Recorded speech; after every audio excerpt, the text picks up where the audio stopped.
Well, good morning and good afternoon. Welcome to the first webinar of the series of the Scleroderma Forum. I think we could not have started with a better one because in the very nature of scleroderma, the one thing we learn is that the best thing we could do is to work together. And today we will discuss about how important it is to work together. So first of all, disclosures. Let me thank our sponsor for this webinar. It's Boehringer Ingelheim. Is one of the major partners that is helping us to make the difference in the field for these patients. And what is important for all of you to know is that this is an unrestricted grant, so the sponsor supports the initiative but has no influence on the content of the presentation and never seen it before. So it's live for everybody, including our sponsors. So as I mentioned, as a first webinar today, we will discuss with a very diverse faculty about how important it is to work together and how important is the multidisciplinary team meeting. And so it's a pleasure to have with me today Professor Elisabetta Renzoni, which is consultant respiratory physician and honorary senior lecturer at Imperial College London, and she works at Royal Brompton. Dr. Elisabetta Volkmann is associate professor of medicine in UCLA, but is the director of the Scleroderma program there. And Jean Scope is a specialist nurse here at Leeds Teaching Hospital Trust. So I have the fortune to work with her. She'll tell us all the good things and the bad things of what that means and entails. So first, a bit of housekeeping. So the attendees are there, and unfortunately we need to keep you on mute because of the nature of the webinar, but you can make your voice heard through question and answer button. You see a Q&A in the bottom of the screen. Please click there, write your thoughts, write your questions. I will review them, and that will be very important for the discussion when we have time to do that. And what we're here for, as I mentioned. So here we want to discuss for scleroderma and to optimize the management of patients with scleroderma. What is the composition of a multidisciplinary team? What is the role that everybody could have? What are the potential diagnostic workflows and effective multidisciplinary teams that eventually can get together to work for patients with scleroderma? And we will have a focus on lung, but this really is a structure that could apply to every other field. So specifically, we look at the psychosocial benefit that derive from an integrated care that we offer to our patient, and what is the clinical benefit also with slowing lung function decline, preserve renal function, reduce digital losses and vascular complication, and decrease psychological distress. It is something that we don't look and we don't measure often because we're often entangled in trying to make the difference with numbers. But how our patients feel, it's so important, and feeling their team that is working together is an important psychological gain or distress point. And then, of course, we will discuss the practical frameworks and how we can implement these MDTs. We're very aware that people joining have very different perspectives, have very different working environment. So we'll try to brainstorm what are the implementation strategies that we can use for establishing MDTs and to make them work in clinical practice. And least but not last, incorporating digital tools and patient education resources. Okay, so these are my 5 minutes. I really hope you, first of all, you benefit from this webinar, but that you participate. And if you need to leave it at any time, please come back to the Scleroderma Forum website where you will find it posted and on demand. The first to speak will be Dr. Volkmann, that will discuss optimizing MDT roles, should be followed by Elisabetta Renzoni, our respiratory physician, with focus on SSc-ILD and the role of the respiratory specialist in the MDT. And then we'll have Jean Scopes and the role at the nurses and the specialist nurses in optimizing the care for scleroderma. After these 3 lots of 20-25 minutes, then we will engage in a discussion, and that's where you can participate directly in guiding the discussion and asking questions. And we'll come to a close then after that. So without further ado, I'd like to introduce our first speaker of today, which is Dr. Elisabetta Volkmann, also known as Liz. As I mentioned, she's the director of the Scleroderma Center at UCLA and the co-director of the CTD-ILD, so a strong role in the ILD field. And of course, she is helping the community a lot. She's been helping the community a lot with her analysis of the SLS studies, among other things. Liz, the floor is yours. Great. Thank you so much for that wonderful introduction. It's truly an honor to be a part of the first Scleroderma Forum webinar and discuss such an important topic for the management of our patients. I'm going to be speaking today about optimizing MDT roles. And the objectives are to first describe the multiple systemic manifestations of systemic sclerosis, outline the role and value of the multidisciplinary team in SSc care, and finally, to understand how you can create your own MDT to help manage your patients. These are my disclosures. So, I think that as a rheumatologist, you play such an important role in the initial diagnosis of these patients that I wanted to start out the talk by walking you through a common patient scenario that you may experience probably every day in your practice as a rheumatologist. And I wanted to highlight this case because I think it's really critical that you play this important role in the early diagnosis of systemic sclerosis. So this is an actual patient case of mine, a 35-year-old Latina woman who initially presented to her primary care physician for fatigue and body pain. And this patient had had Raynaud phenomenon since adolescence, and she had a positive ANA at a titer of 1 to 320. So again, I'm sure many of you see this type of patient almost every day in your practice. And when you see this kind of patient, they could have any type of ANA autoimmune disease, but in terms of determining the likelihood of SSc, it's not very complicated at this stage of the disease. There's really 3 things that you need to focus on in your assessment. The first thing is to think about the timing of the Raynaud phenomenon. We know that when patients develop autoimmune connective tissue diseases, they usually will develop Raynaud phenomenon around the time that they have their positive ANA. But many patients will report a history of Raynaud phenomenon that started when they were a teenager. And so when you ask about the timing, it's not just when it started, but also when it began to worsen.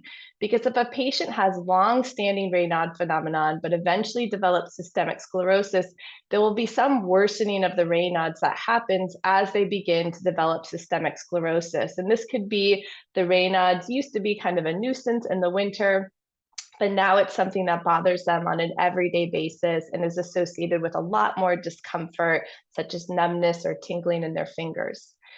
The next thing that you want to do is perform a physical examination. And I think it's quite critical to do a nail fold capillaroscopy. And this is something that I think the Europeans do a lot better than those of us in the US. But when you do the nail fold capillaroscopy, you're looking to determine if the patient has a scleroderma pattern. And you're also trying to determine, is this Raynaud phenomenon a primary Raynaud's or secondary to a connective tissue disease? Some patients, even at this early stage, will have puffy hands, and that's also something important to assess on physical exam. And then finally, you're going to order a comprehensive scleroderma antibody panel test. And so this is a broad serological assessment that can help with your diagnosis of these patients at this early stage. And so there have been studies done, and we highlighted this in a recent Lancet review, showing that if a patient has Raynaud phenomenon, if they have a scleroderma pattern on capillaroscopy, and if they have a scleroderma specific autoantibody, they actually have a more than almost 70% chance of progressing to definite SSc within 5 years. So this is really important because when you see a patient who has these three features, you're going to follow them very closely because they're more than likely to develop systemic sclerosis in the future. However, you can offer a patient a lot of reassurance if they only have Raynaud. So if a patient just has Raynaud phenomenon, but has a normal pattern on their capsularoscopy, no scleroderma-specific autoantibodies, they have a very low likelihood of developing SSc. And again, you can provide a lot of reassurance to a patient who might be worried about developing this difficult to manage disease. And there's been a lot of different studies looking at the prevalence of autoantibodies in patients with systemic sclerosis throughout the world. And this is a lovely review article that Robin Domsick put together looking at the prevalence of specific scleroderma autoantibodies across the world. Now, keep in mind when you look at this chart, some of these autoantibodies are not routinely assessed. So, for example, we probably don't have the best estimates of anti-THTO or anti-PMSCL. But for the top four there, we have a pretty good sense of their prevalence across the world. So just keep in mind that these autoantibodies are not just important in terms of the early diagnosis of the patients, but they also portend prognostic significance. And I'll talk a little bit more about that as we go through this talk.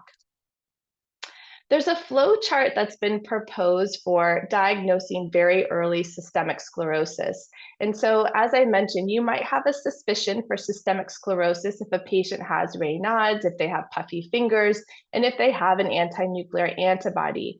And then your next step is, again, you're going to do your physical exam, you'll perform capsularoscopy, and you'll do your serological assessment. And there are criteria that patient can meet for having very early scleroderma. We call this a VIDOS diagnosis if they have either one of these positive, so either the capsularoscopy or a scleroderma-specific autoantibody. And it's actually at that time that you want to go further with your diagnostic evaluation. So rather than waiting till a patient develops shortness of breath or develops reflux disease, you can actually start investigating them for early organ involvement at this time. This is very novel. I would say that 20 years ago, we did not do this, but now we know that it's better to diagnose internal organ involvement early because most of our treatments work better before a patient has irreversible damage in their lungs or in their GI tract. So getting back to our first patient case, this patient ended up having a positive SCL70 antibody. She had abnormal nail fold capillaries and she had puffy hands. So we followed the algorithm on the previous slide and we got a CT of her chest, PFTs, an echo, and an upper endoscopy.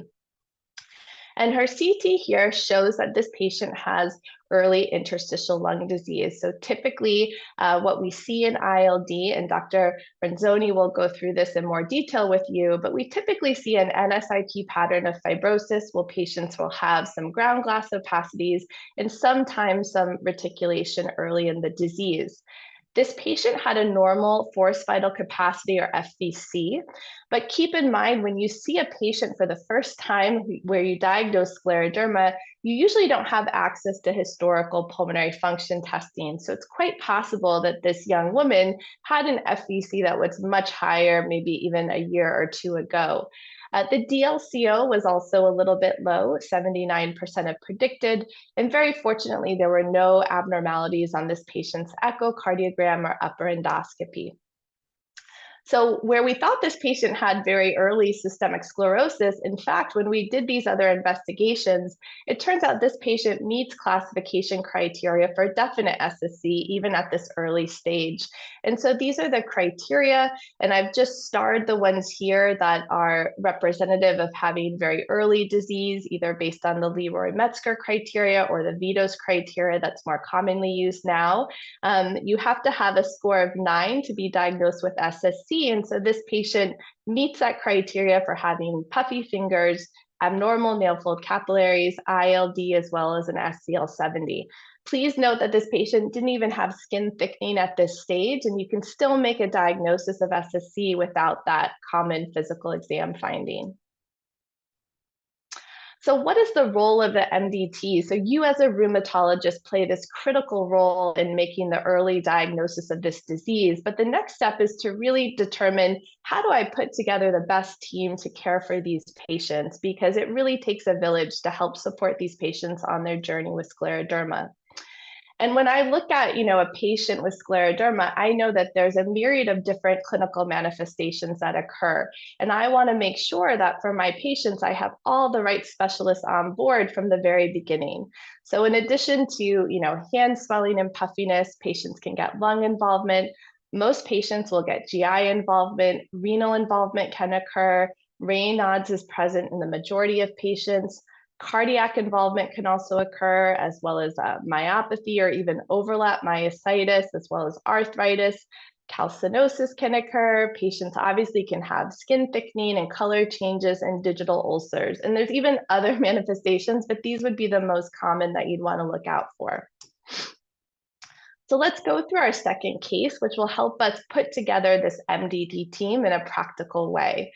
So this is another patient of mine, a 42-year-old Caucasian man who came to me who already had diffuse systemic sclerosis. And I would say in the US, we often see these patients that already have established disease because they've been followed in the community and then later transferred to a specialty center.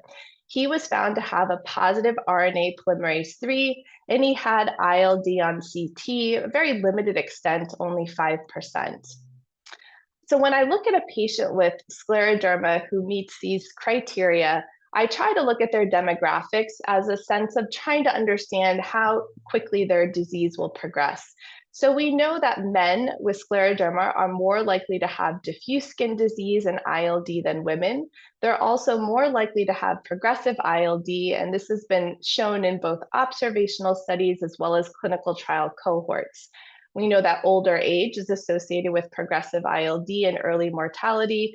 And then in the US, African American patients tend to have more progressive ILD in observational cohorts. In terms of the autoantibodies, I mentioned that we do this not only to help with the diagnosis of the patients, but also to help with determining prognosis. So in terms of the SCL-70 antibody, these patients are more likely to have diffuse skin disease as well as ILD. Our centromere positive patients are more likely to have limited cutaneous sclerosis. They are less likely to have ILD, although they can have ILD, and it's typically not a progressive phenotype. And then finally, the other common autoantibody that many people assess for is the RNA polymerase III, which is what this patient had. These patients usually have diffuse skin disease. They're at heightened risk for renal crisis. And if they have ILD, it's usually not too progressive in the same way that patients with the SCL-70 have. There's other autoantibodies in that same review article. I think this is a good one to take a screenshot of. I love this review because what's done here is highlighting the different manifestations that can occur in patients who have these serological profiles.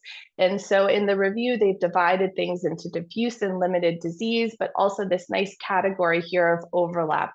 These are your patients that typically will have an overlap with myositis. And sometimes they will come to you with a diagnosis of myositis, and you might be the first one to then make the diagnosis of scleroderma. So getting back to our case, this was a male patient. He wasn't older in age, he was under 65. He was Caucasian and had the RNA polymerase III antibody. And so with this patient, I'm concerned about his lung involvement.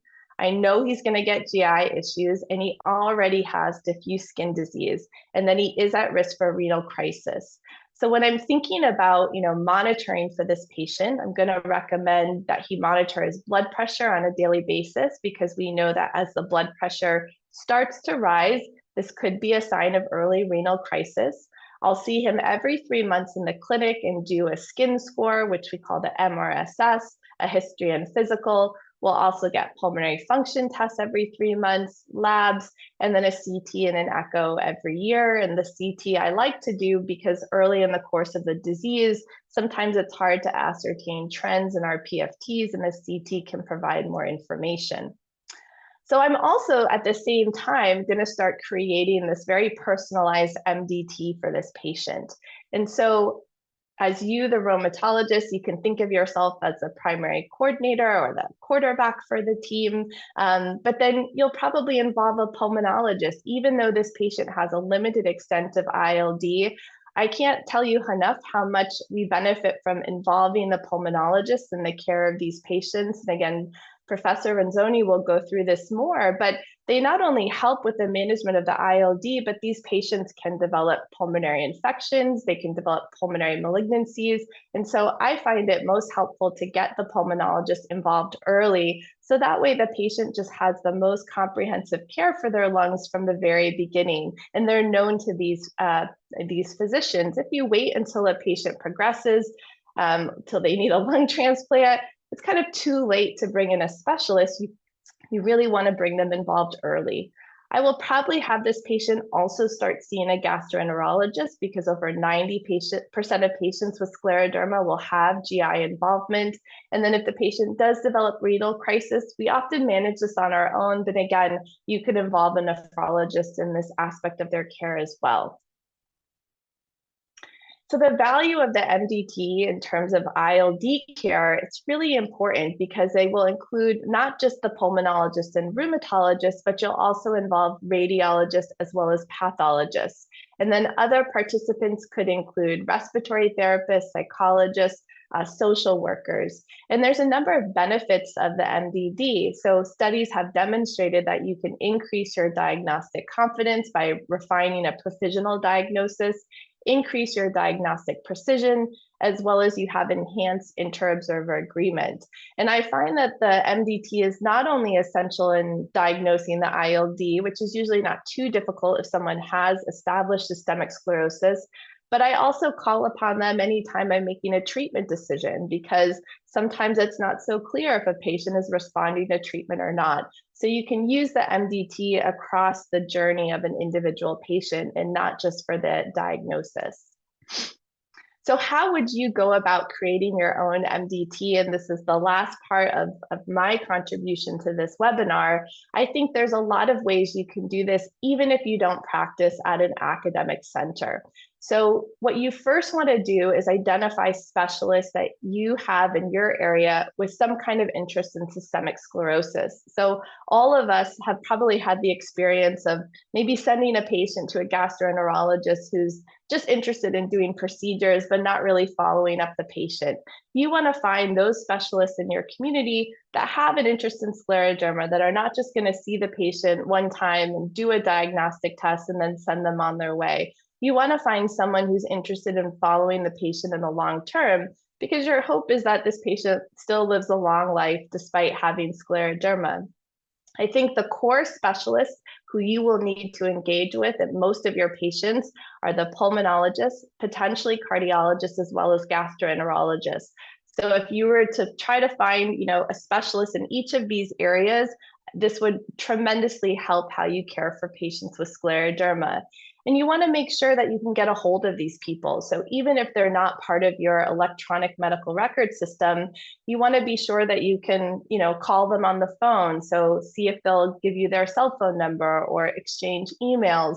But again, you don't need to meet at the same academic center to create an MDT. You just want to find those specialists who are interested in scleroderma and are willing to communicate with you.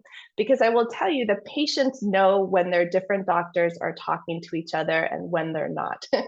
And the other specialists who could be helpful, and we'll hear more about this from Jean today, are your palliative care physicians, your occupational and physical therapists, even psychologists. As Professor Delgado mentioned, this is a disease that has a profound impact on quality of life.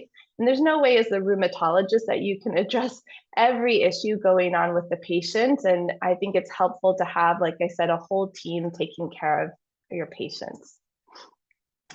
Again, I mentioned that you want to talk to your other specialists, and there's different ways to do this now, not just telephone calls, but you can even have a Zoom meeting. And many practitioners, I find, are willing to even talk on their morning commutes. In Los Angeles, where I live, everyone is usually in their car for more than an hour getting to work because we have terrible traffic here. But I think in other cities, people are on public transport. is probably a lot better for the environment. But these are times where sometimes I find it's really easy to get a hold of people because they're driving or commuting and they're willing to talk with their private headphones. All right, so to summarize, SSc affects multiple organ systems. It's important to involve other specialists early on in the course of a patient diagnosed with scleroderma, particularly those specialists who have some kind of interest in managing these patients with you. You do not need to meet in person to simulate an MDT. You can do this all virtually. And I think if you do have a scleroderma specialty care center near you, it's always beneficial to refer your patients there. Even if you are their primary rheumatologist, you could send them there once a year. You could send them there to find out about research opportunities. And this is another way to kind of enhance how you care for these patients. All right, thank you so much. Well, thank you so much to you, Liz. I'm always impressed how you can deliver complex thing on time and so calm in your way presentation and so clear. Thank you so much. I think you really laid the scene from our first approach, and it's great what you do, and it's clear. So now let's hear it from one of the doctors that you would have loved to call in. I know that you guys have good respiratory physician at UCLA, but at Brompton, at UCL, they're very lucky as well. So next will be Elisabetta. Have you noticed people have two lists today?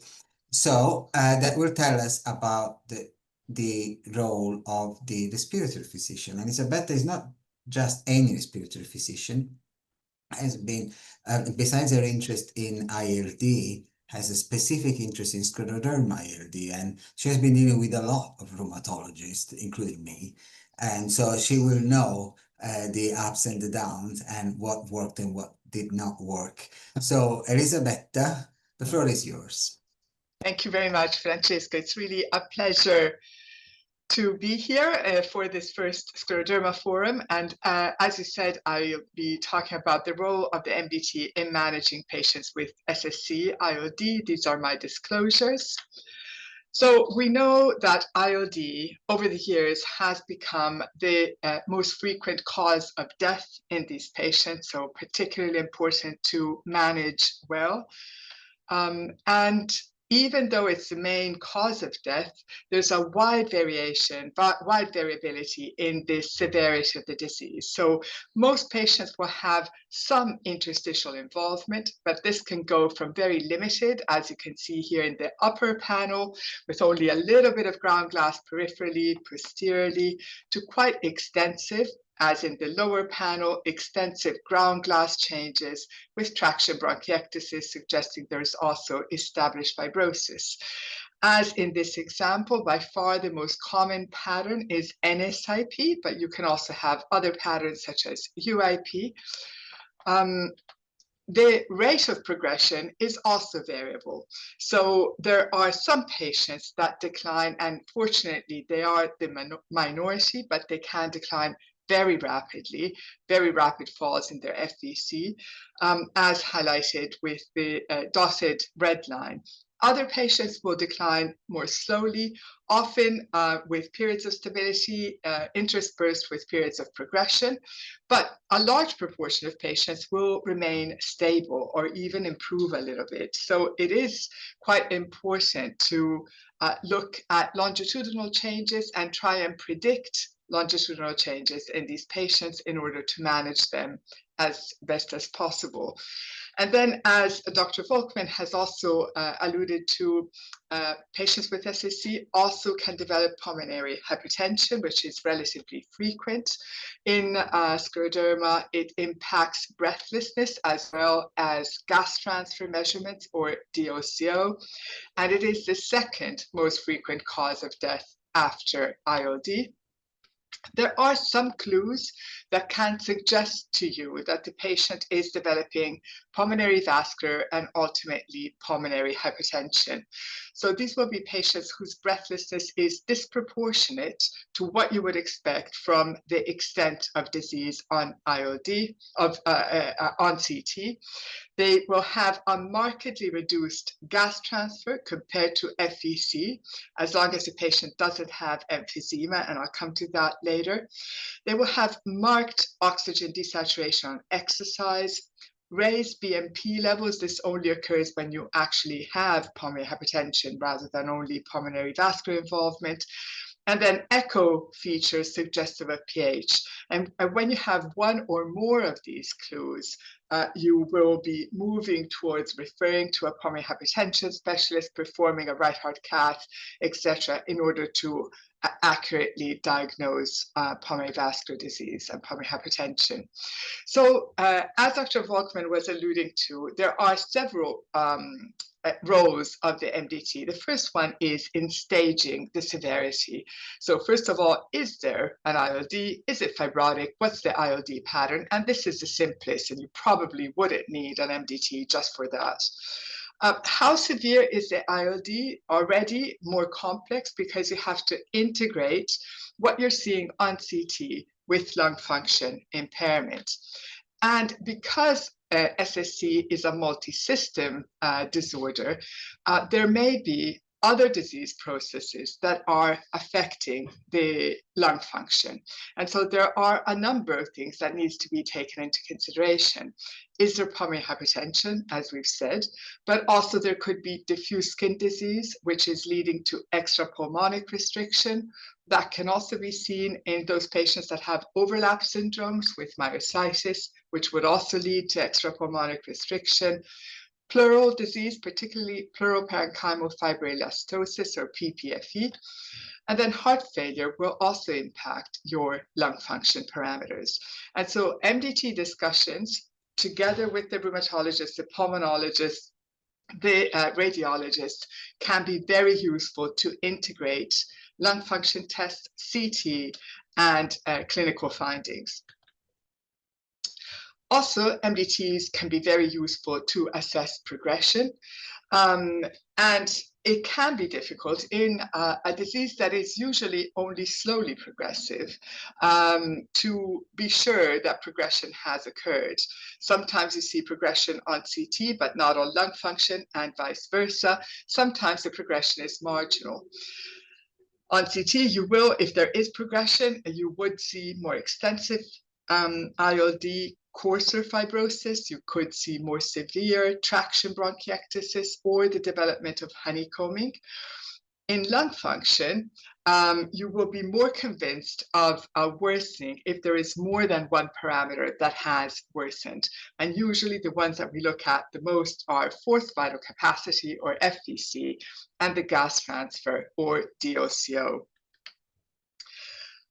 Often changes are marginal, and so MDT discussions again can help clarify whether true progression has occurred or whether you might want to wait until the next visit with repeat lung function test to see whether there is progression. And again, if there is a discrepancy between the progression on imaging and the progression on lung function, could non-ILD, either pulmonary or extrapulmonary causes, explain the worsening? And we go back, is the patient developing worsening vascular disease, worsening skin disease if it's diffuse and affects the trunk, worsening muscle involvement, also affecting respiratory muscles? Could the patient have an opportunistic infection? So the increase in ground glass might be an opportunistic infection rather than worsening of the ILD. Is there any evidence of aspiration into the lungs? I recommend this review article which is focused on the use of the MDT in CTD-ILD.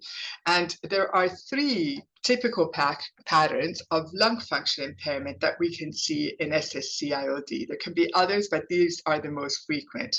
So you can have a combination of pulmonary fibrosis and emphysema. And here you'll see that the lung volume, so FVC, FEV1, is only mildly impaired. It may be completely normal, so spuriously preserved lung volumes, but a disproportionately severe reduction in DLCO and KCO. Similarly, in pulmonary fibrosis and pulmonary hypertension, you will also have a disproportionate severe reduction in DLCO and KCO, but here you will have restrictive lung volumes. And finally, in pulmonary fibrosis and extrapulmonic restriction, which again can be caused by skin disease, respiratory muscle, obesity, diaphragm issues, you will have a much more severe lung volume reduction than the DLCO. So normally, in a patient that has only ILD, you would expect the DLCO to be around 20% less than the FVC. Once you see that the DLCO is the same as the FVC or even higher than the FVC, you think about extrapulmonic restriction.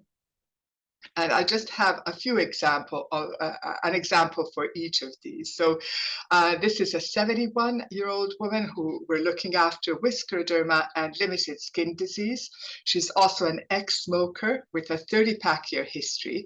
And you can see here, FVC is 88%, FEV1 87%. So it's not obstructed, it's just mild, very mild restriction. But the DLCO is 30%, KCO is 45%. So this is a disproportionate reduction in DLCO compared to FVC. And this is her CT. So she has widespread emphysema at the apices with these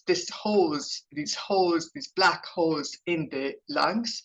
But then if you go to the lower lobes, yes, you still see some holes related to the emphysema, but particularly down here, you see some faint ground glass, which is an expression of their NSIP pattern. So here we reach a conclusion for interstitial lung disease admixed with emphysema.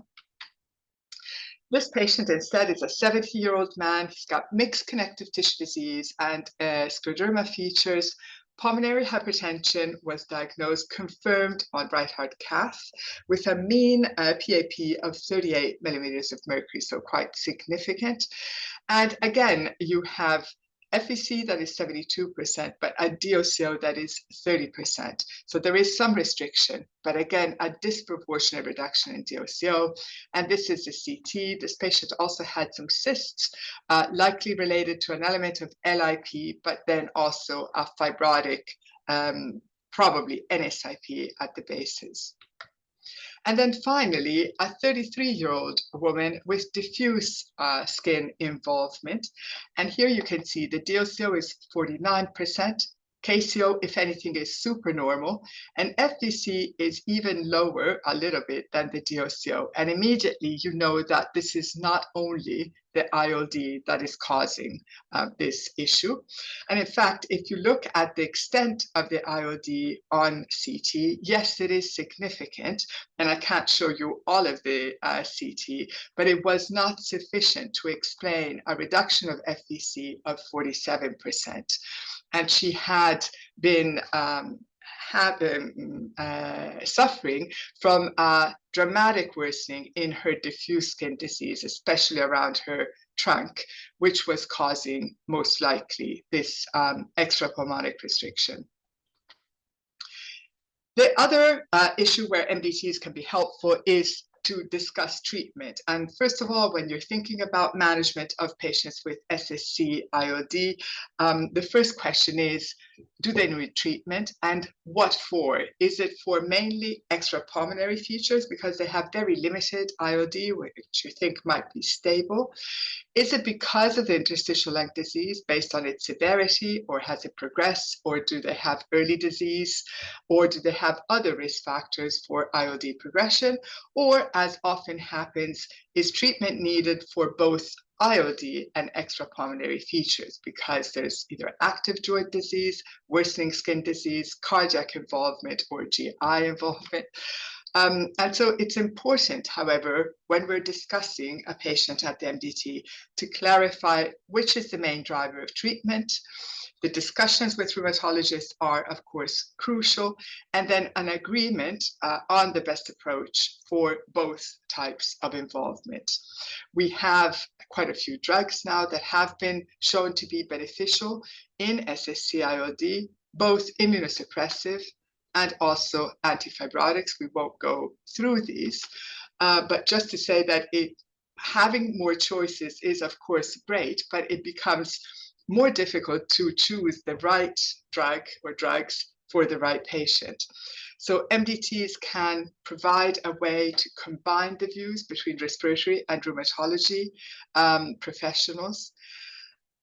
Often it is possible to reach an agreement as to which is the main driver of treatment, or whether they're both lung and extrapulmonary disease drivers of treatment, and when it needs to be introduced or modified face-to-face, or I agree completely with Elisabeth, video discussions can facilitate selecting drugs that can be effective for both. And then finally, I find that among the most difficult decisions in SSc-ILD is when there's progression, despite first-line immunosuppressive treatment, how do we know whether we need to intensify immunosuppression? Do we need to consider a combination of immunosuppressive agents? Should we be introducing antifibrotic therapy and leaving immunomodulation the same, or combining them, or increasing both? Or should we be introducing antifibrotic treatment and stopping immunomodulation? And although there is no easy answer, you could consider increasing immunosuppression if morphology is suggestive of an inflammatory component, although, of course, this is difficult because fibrosis extent has been shown to also be related to response to treatment. Is there extrapulmonary worsening? And of course, this is very important. Has there been previous response to increased anti-inflammatory treatment and patient wishes? Whereas you might consider reducing or even stopping immunomodulation in very advanced fibrotic SSc-ILD, particularly if there is extensive honeycombing, extensive traction bronchiectasis, if the patients are elderly or frail, or are suffering from recurrent infections, and again, patient wishes. And MDT discussions will help pull together these factors in the individual patient, helped by discussions between pulmonologists, rheumatologists, radiologists, and clinical nurse specialists, among others. So in conclusion, they're helpful to finalize the diagnosis and the staging of ILD and SSc, can aid, and I think this is very important, in disentangling the contribution of non-ILD processes on lung function impairment, therefore allowing an accurate assessment of ILD severity.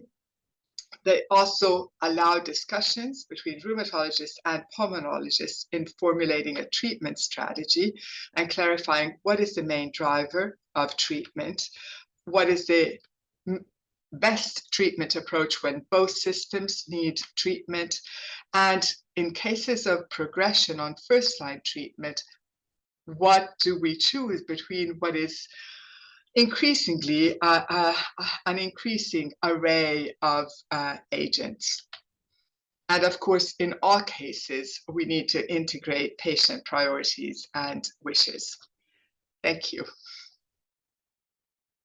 Thanks to you, Elisabetta. It was a very useful summary of the things to consider in the lung MDT. I have some questions, and I think people will start to have questions too, but we will discuss them at the end after we hear from our next speaker. So you heard both from Liz and Elisabetta that yes, we try to do our best and we can only do so little. And there are a group of crucial people in our midst that can really make the difference. And Jean represents really the pinnacle of this, of what this could be, for the work that she does here in the Leeds Scleroderma program. So it's my pleasure to introduce Jean, specialist nurse in rheumatology, that's been kidnapped from rheumatoid arthritis and finally spending time in systemic sclerosis. Jane, the floor is yours. Thank you, Francesco.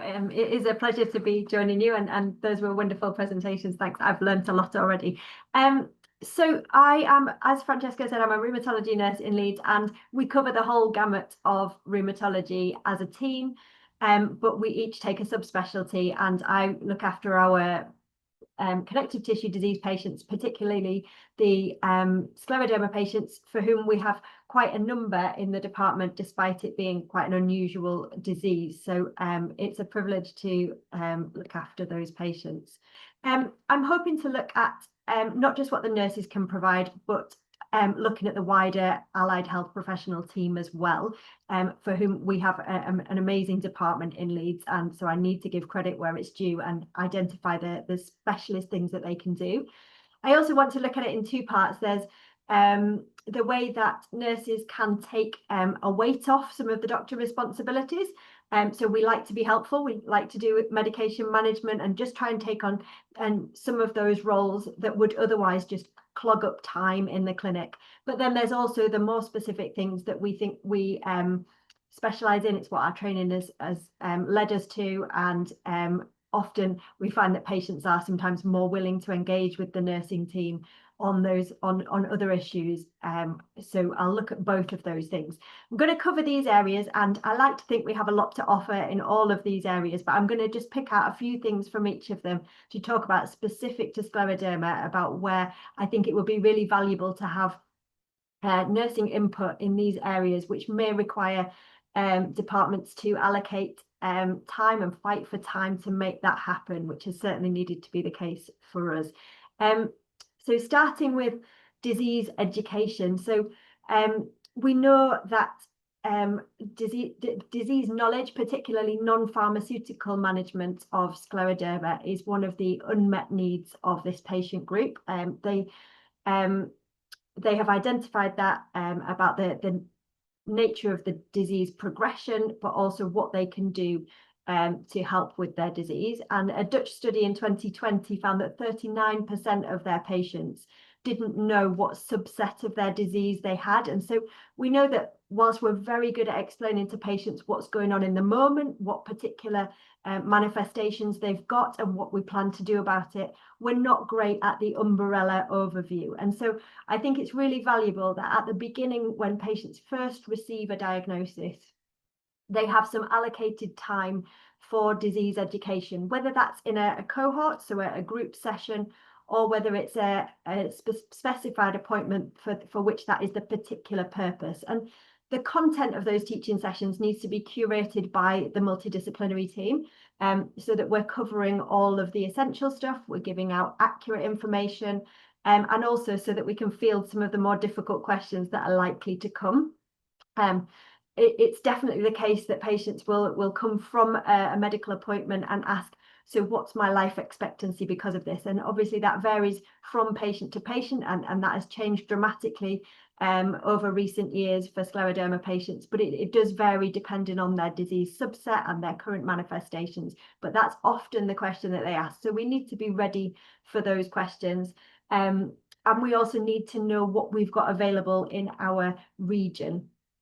So what specialties have we got within our department that we've got access to? How do patients get in touch with those? How are they referred onwards? And we need to be making sure that our patients know all of that information from the disease diagnosis.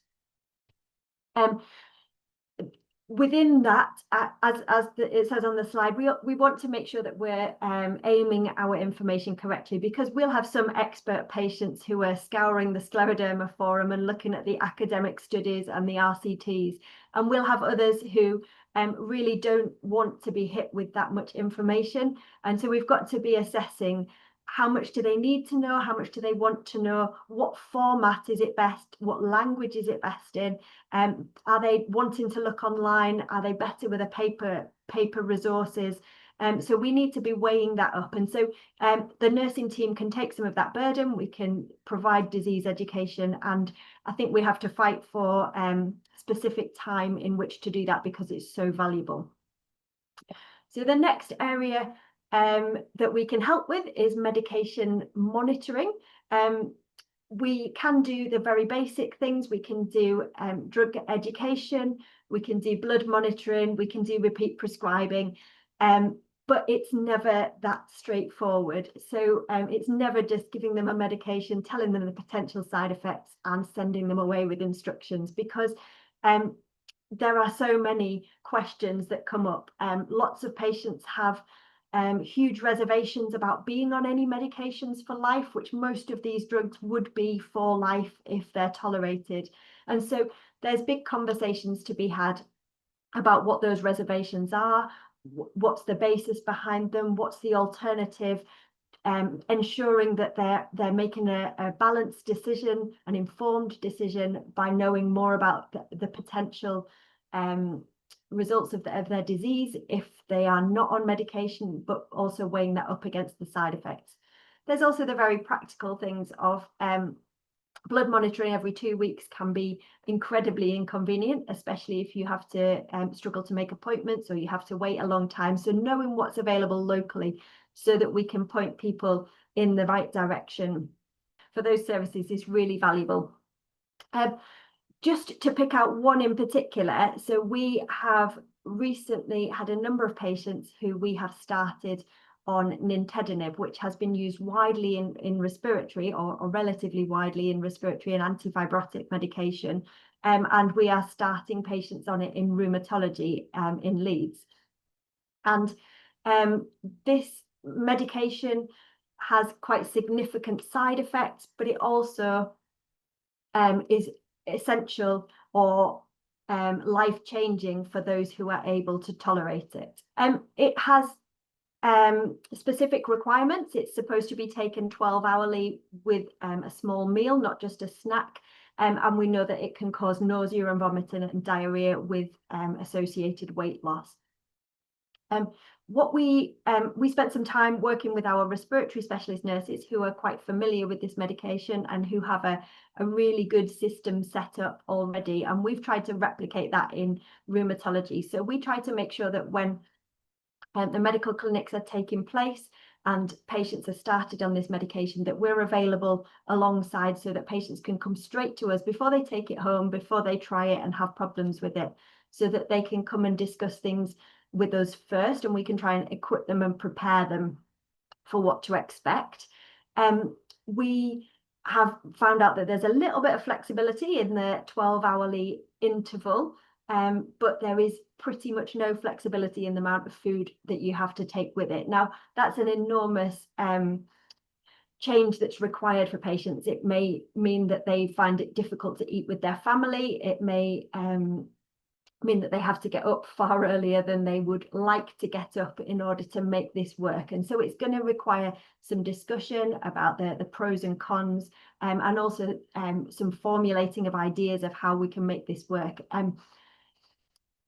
We have also started to send patients away with some preventative medications, so with some loperamide and some cyclizine, so that not only they may not need them, but they have those medications to hand and they know how to use them, so that although they're being told there are potential side effects with this medication, they know that they've got some tools to hand to try and make it more tolerable.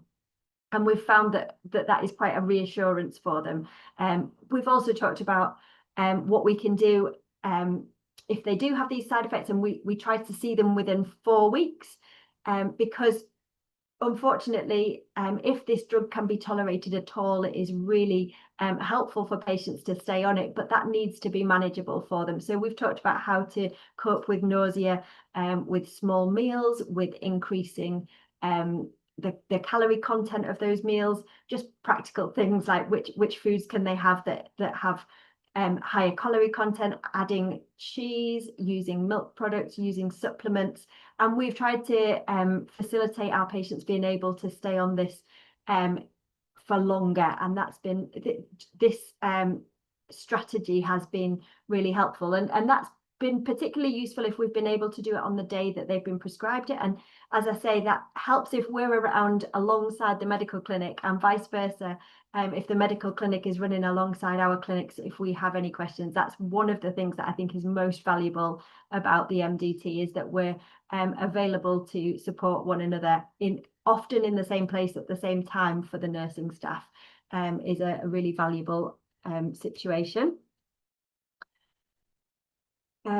Looking at symptom management, there are so many things that scleroderma patients have to deal with, and we have a huge range of medications that we give to patients, and that's great, but there's also lots of things that they can do to try and reduce their symptoms, not to stop them from happening, but to try and manage their lives with things that are in their hands. And so we try to empower patients with this information, as we said, during the disease education, but also as things come up.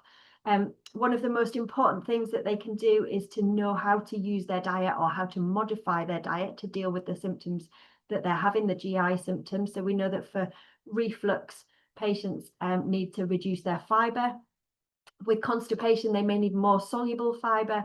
And for those with swallowing difficulties, like we talked about earlier, the small meals regularly with high calorie content and use of supplements, creative use of supplements, rather than just having to take large amounts of fluid that tastes terrible multiple times a day. So that's something we can work with patients on. The other thing that is an enormous disabling factor for scleroderma patients is digital ulcers. And I need to be honest here that our digital ulcer service in Leeds is provided by two incredible podiatrists with doctorates in wound management for scleroderma. So I need to stand back and say this isn't a nursing role in this area, in our area, but it absolutely is something that nurses could step forward and take a lead on in other areas. So this begins with advice for patients about skincare, keeping their skin moist, but also about how to identify wounds, how to manage wounds initially, and what are the symptoms that require them to seek infection treatment, or to see us because it's become more significant. Now, we often think that saying if there's signs of infection, you must see your GP, but actually it's not that straightforward. Patients are not always aware of what those signs are, what are the triggers, and that they'll ring up with concerns, and we often can't get back to them as quickly as we would like to. And so it's really important that we equip patients with that information from the offset.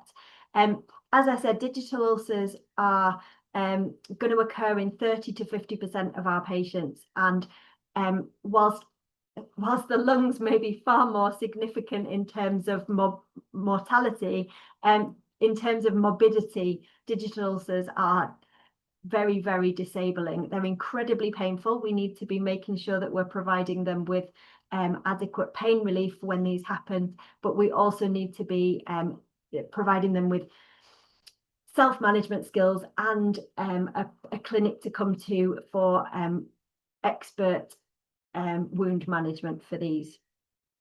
And then nurses are often the point of contact for patients, so we need to be equipped.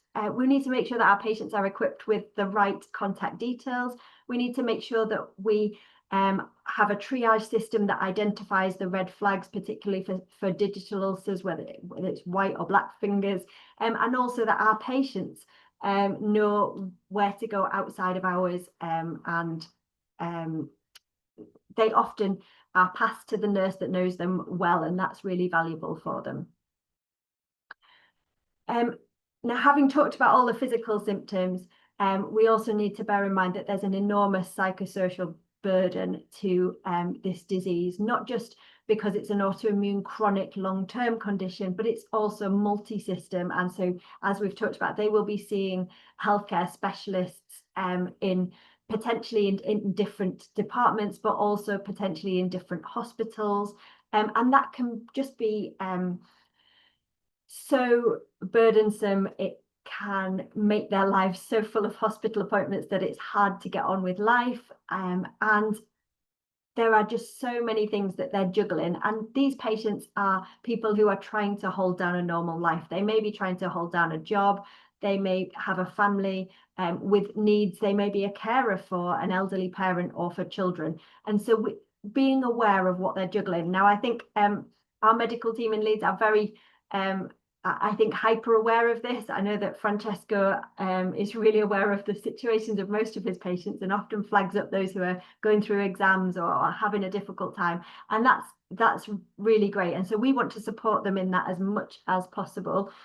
Some of that is just about validating their feelings and their experiences, because when they come to the hospital, although we're not going through what they're going through, we are the people who understand the breadth of what they're going through the most. And so it's a place where they can offload just how overwhelmed they are feeling. So taking the time to listen to people in a clinic setting, it doesn't matter what they've come for, if they've come to talk to us about their medication, if they've come to talk to us about their wounds, just taking the time to listen to them and validating what they're going through is just so valuable.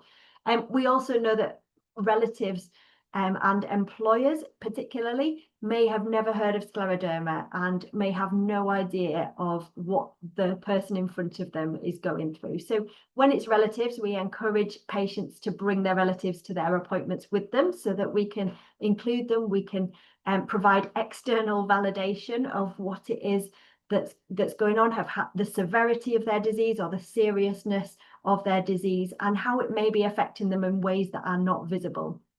When it comes to employment, we want to make sure that employers have information, either general information about scleroderma, but also very specific. This is what this patient is going through. This is what we are aiming for them, and this is what they may find difficult. And providing that can be really helpful. Finally, I think one of the things that nurses can do is ask the awkward questions. So 80% of men and up to 87% of women with scleroderma will experience sexual dysfunction, and 40% of them don't mention this in their medical appointments at all. Obviously, it is addressed in lots of places, but sometimes they just haven't mentioned it and they don't know how to. And one of the things that we can really add value by doing is asking them those difficult questions, giving them an opportunity to say, yes, yeah, I didn't realize that was part of my disease. Is there anything that we can do about it? And that might be giving information about practical tips. It may be information, it may be onward referral to other services, but we can be the place where they can ask anything. So I think that's what we can bring to the multidisciplinary team. Particularly, the challenge with that is that this is just one of many rheumatological conditions, and it's not the one that the most education out there is available out there. Sorry.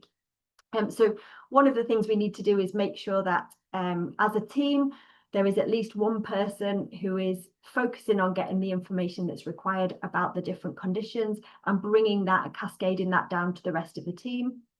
We can also make sure that we redirect patients so that they've got a point of call. They've got a named nurse who they can speak to when they contact us. Some of this is we can only do within the capacity of our team, and some of it we can fight for further funding or using the audit information that we have to identify the need for disease education. And the benefits that it brings from having the different services like the wound management clinic. And I also think that we benefit from joining the MDT, whether that's virtually or in person. It's really helpful for us to bring the patient's perspective, the things that they've revealed to us that they might not have expressed in their medical appointments. So when those are virtual, that's really helpful because we can join in and be an advocate for the patient in that respect. Thank you. Thanks to you, Jean. You really summarized all the challenges and the benefits and the added value that people like you can bring, and you're able to talk through your sneeze too. I'm impressed. So, okay, let's start with the questions. So, actually, you were mentioning, Jane, something about how different patients are in respect of what they want to know and what not. And I see when we do our clinics, there really are these two groups of people. I want to know, I don't want to know too much. Do you think that makes a difference in the way they end up being approaching their disease or in their compliance to medications? What is, because in our 15 to 20 minutes, I don't know how much time. Actually, I would like to ask please Volkmann how much time she has to see a patient. We have 30 minutes for a first appointment and 15 to 20 for a follow-up appointment. So we don't speak about many things, and we're often very focused. So do you think it makes a difference on the way they interact with us, in their compliance, in how they live their disease, or they're simply two types? We need to respect them and just get along with what they want. So it probably has some impact, although in my mind I can think of two patients who both love the detail and have gone in two different directions. So one of them reads everything she can and she wants the next medication before we've even got a license for it, and one of them has read everything and doesn't want to take anything. And so I think the reality is patients are individuals just as we are individuals, and they are absolutely unpredictable, and that is okay, because we all have different responses. We've got different backgrounds that lead us to these different responses. But I think the key is that certainly that they're aware of the severity of their disease and the potential severity of their disease. So whether they are a diffuse or a limited will make a difference as to how important it is that we really truly demolish the myths and of the potential side effects of the medications, because we need to be showing them what are the potential risks of the medications, but what are the real absolute guaranteed outcomes of your disease if we don't treat it. So making sure that patients can make an informed decision is the important thing, whether that's granular detail about RCTs or not. Is yeah. Thank you. That's fair. And now a question to Liz Volkmann. So we spoke about lung, and this it's great to have MDTs, and often it was illuminating to hear from Elisabetta. The patient with lung disease may have restriction in their lung because of non-lung manifestations, but often we need to fight in a good way a situation where we have a lung MDT, but then we have a GI complication or a heart complication or a gynecological one. So have you ever find yourself in these situations? How do we navigate the multiple MDT field, and how do we? So far I could never get the people from my GI MDT talking with the people from my lung MDT. Is simply not feasible. And so I'm sometimes in the middle, and it's not a nice middle to be sometimes. So what's your experience? Yeah, no, that's a great question. And first of all, Jean, you seem like a miracle worker. And if you ever want to come to California, we'd be more than happy to have you. Okay, thank you for trying to steal in, Jean. Disregard this question. This will not be recorded. Sorry. No, but I think you just highlight what a vital role you play. And we actually have a bit longer to see patients, but I had to fight for this. So we have 30 minutes for follow-ups and 1 hour for new patients. And sometimes, it takes even longer than this. But this was something that is not typical in rheumatology, but because of our patients being so complex and because We bring in a lot of research funding. They let us do this for now. But, you know, what we have done, because, you know, obviously as providers, we're very busy and there's only so many meetings you can go to every day, that what we tend to do is we have this standing CTD-ILD meeting.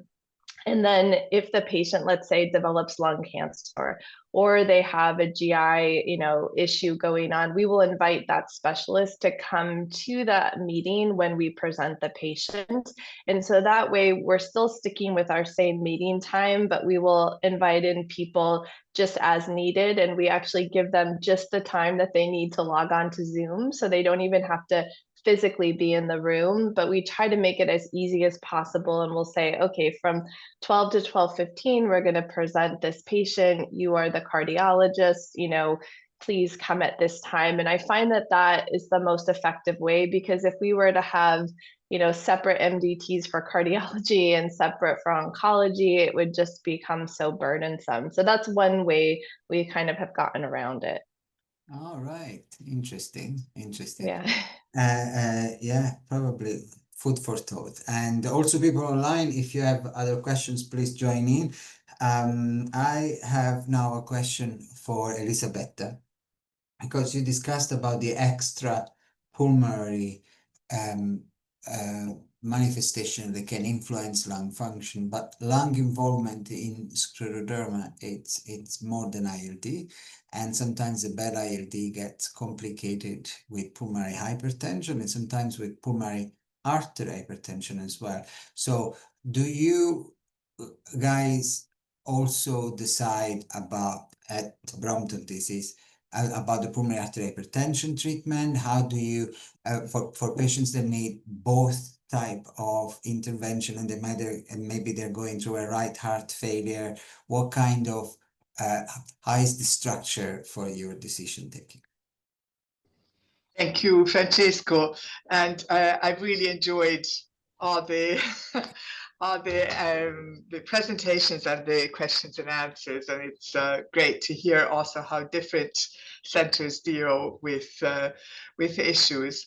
So no, we do not, as ILD unit, we don't treat PH. So we will do all the various things to diagnose, or at least to look for. So like I said, if a patient has excessive breathlessness, maybe they only have very limited ILD, their FVC is pretty good, but then they have that disproportionate DOCO, or they desaturate much more than you would expect them for the extent of disease on ILD, the echo is suggestive, etc. So we'll do the various preparatory tests, we'll do a CTPA to exclude PEs.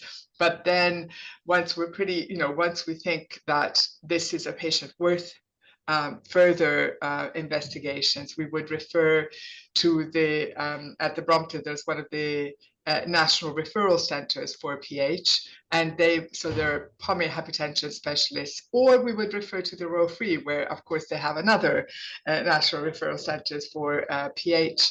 And there they would do the right heart cath and decide on treatment.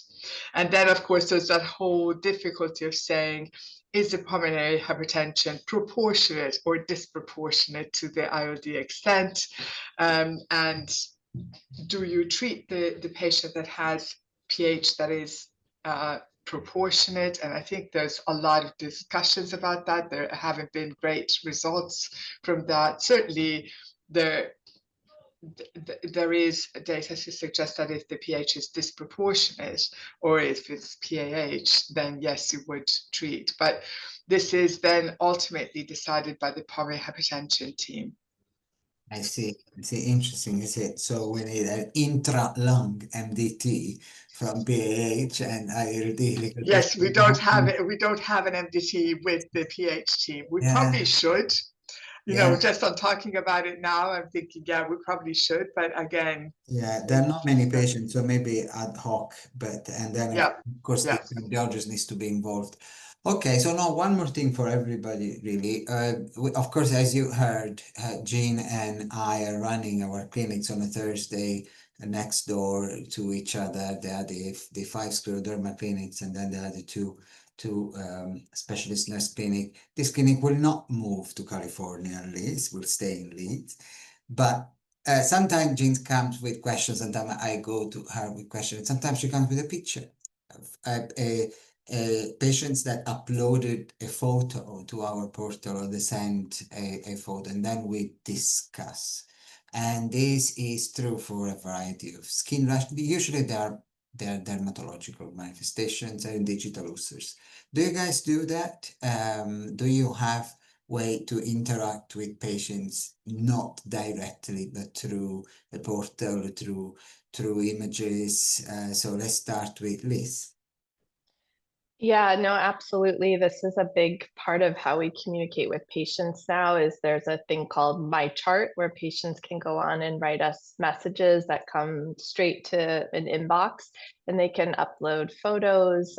They can write very long messages if they want to, but this helps them stay connected with us between visits. And I think this is another way where nurses could be very helpful. We don't have one yet for our clinic, but if we did, we would probably train them to help be the initial reader of these messages and respond to what they could, and then pass on to the doctors things that required a different type of expertise. But patients now use this portal quite frequently, and it has cut down on phone calls and things like this. So is it you reading that message from that inbox for every patient? For every patient, it's a lot.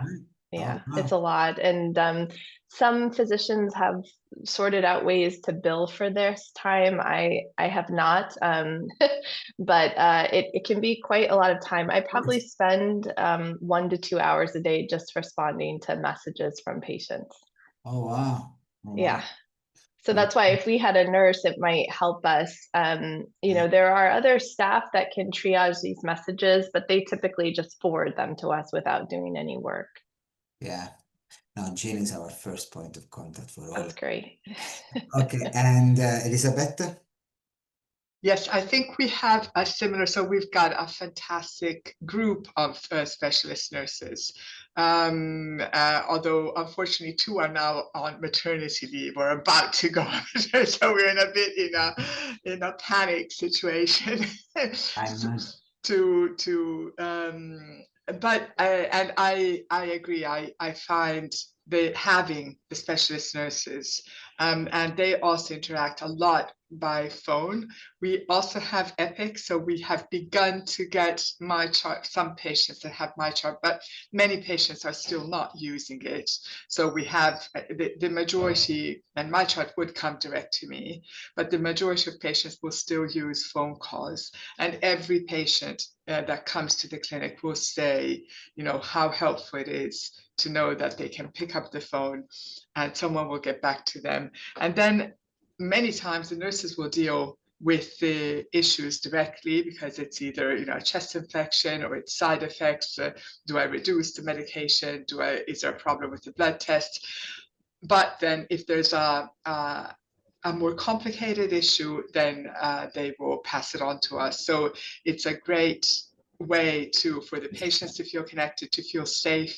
And I would say roughly they will deal with 40 to 60 phone calls a day, you know, each day, and each phone call will take, you know, a long time usually. So it's a lot of work that is very much appreciated by patients and by us.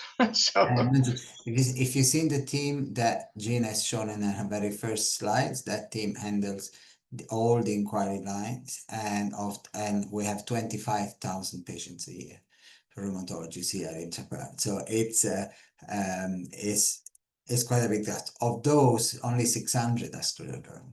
Yeah, so of course, and it took some time to build the interest and the momentum. It's only when the type of issues that patients with scleroderma tend to have became more specific, and they were recognized to be more specific, that we could build the case to protect some time for somebody like Jean, because of course imagine in a group of 25,000 patients where there are thousands and thousands with osteoarthritis, and the other bulk is inflammatory arthritis. The majority of the training goes into the bulk of the questions, where there are some specific ones for scleroderma that we found more efficient to be dealt by a specific group of people. So we did a CTD group of specialist nurses first, and then scleroderma within that. But also for that, when we then started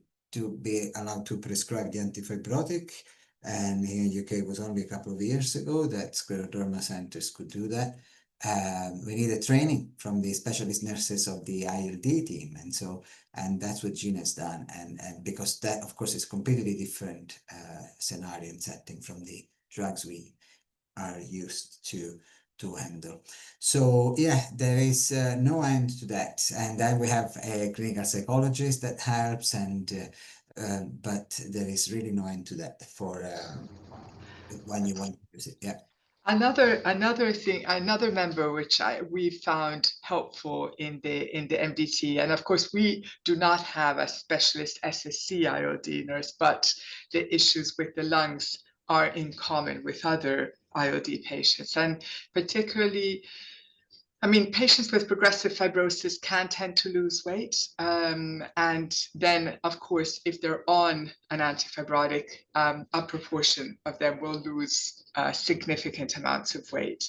And we found it very helpful to have a specialist dietitian who is specialized in dealing with respiratory patients. And she's now very dedicated also to our ILD patients and has made a difference. And we've done a pilot study, which was just published, just looking at patients who were dropping their weight.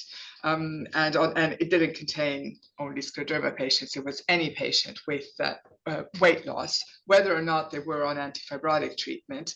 And it turned out that about 2/3 were on antifibrotic treatment, 1/3 weren't. And on average, they had lost between 8 or 9 kilos in the previous year. So if a patient is losing weight, it is likely they're losing a lot of weight. And we've now, and with the intervention, which was only 3 months, there was a stabilization of weight as opposed to ongoing weight loss in the control group.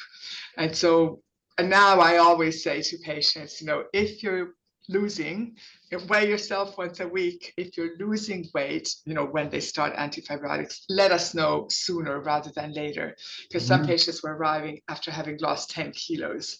Yeah, that's very interesting. Actually, Liz gave a beautiful lecture on the role of nutrition in scleroderma just a few weeks ago in Chicago. But yeah, we don't on what's right or what's wrong, what are the good food and the bad food. I learned a lot. Thank you, Liz. But not dealing specifically with. I didn't learn much because specifically because the Mediterranean diet is close to me, but and that was the highlight of my highlight of the lecture. But I did learn a lot about all the other things, but we don't talk about weight loss and the bad effect of weight loss. It was more on health, on gut health, and what are the good food and the bad food. So this is something probably that we could include. Liz, what do you think? No, absolutely. And we do have a nutritionist, fortunately, that specializes in scleroderma and does a lot of telehealth too with our patients, because with that type of encounter, you don't need often to see a person in person. So, yeah. Yeah. Well, guys, guys, it's always telehealth too. Sorry, no, just saying that ours is also always telehealth, so it makes it easier also for patients. Yeah. Yeah. So, well, I am afraid our time is up. Thank you so much for giving the time, first of all, to be so clear and really different and complementary perspective that you have given us. As you know, your contribution will be online and on demand. If I do receive questions offline, I will send them your way. And to the participant, thank you for participating. And you can fill your short evaluation form, please, to let us know your feedback. This is the first of the series. We want to engage with you a bit more, if I may say, and we want to know what do you think is useful, what we should indulge more, what we should indulge less. And the live stream of this webinar will be available on YouTube and on the channel of the Scleroderma Forum. So with this, I want to thank you again, our sponsor, and saying that again, the sponsor will see this as the first time, so they have no influence on the content. Thank you all. Thank you again to Jean, to Liz, and to Elisabetta. And yeah, go and watch yourself online when you can, on demand. Bye, guys.